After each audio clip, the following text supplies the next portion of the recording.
Hello, thank you for watching this video. In this video I'd like to demonstrate what this game does. If I go to multiplayer settings over here, just to demonstrate, I'm going to disable delay start. So once I'm here, I'll just get the source code over here. And once I've hit delay start, I've unchecked delay start, I'm just going to spawn into the map. And from there I'm going to just show what the character can do. So this is the character, and this is just one because there isn't any other character right now in the game. And for that we'll need another client. This is the local client. The character can do random punches like that.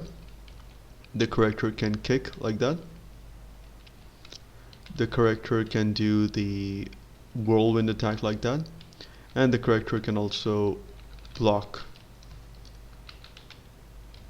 If I can find the key for that, it's W. The key for blocking is W, and we've already tested the function for that.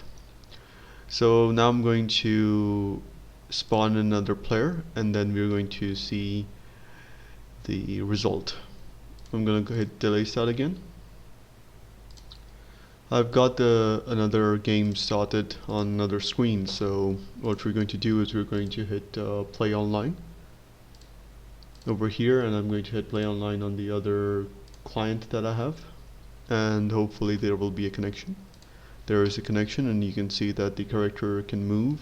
Now I'm going to go to the foreign client and start hitting the player, and you'll see that the punches and the kicks are synced.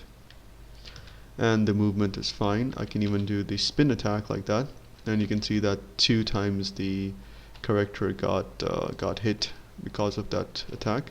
I can also do this to the other character, and the character is going to respond. And there's also a synchronization. The synchronization is also being done correctly. Thank you for watching this video.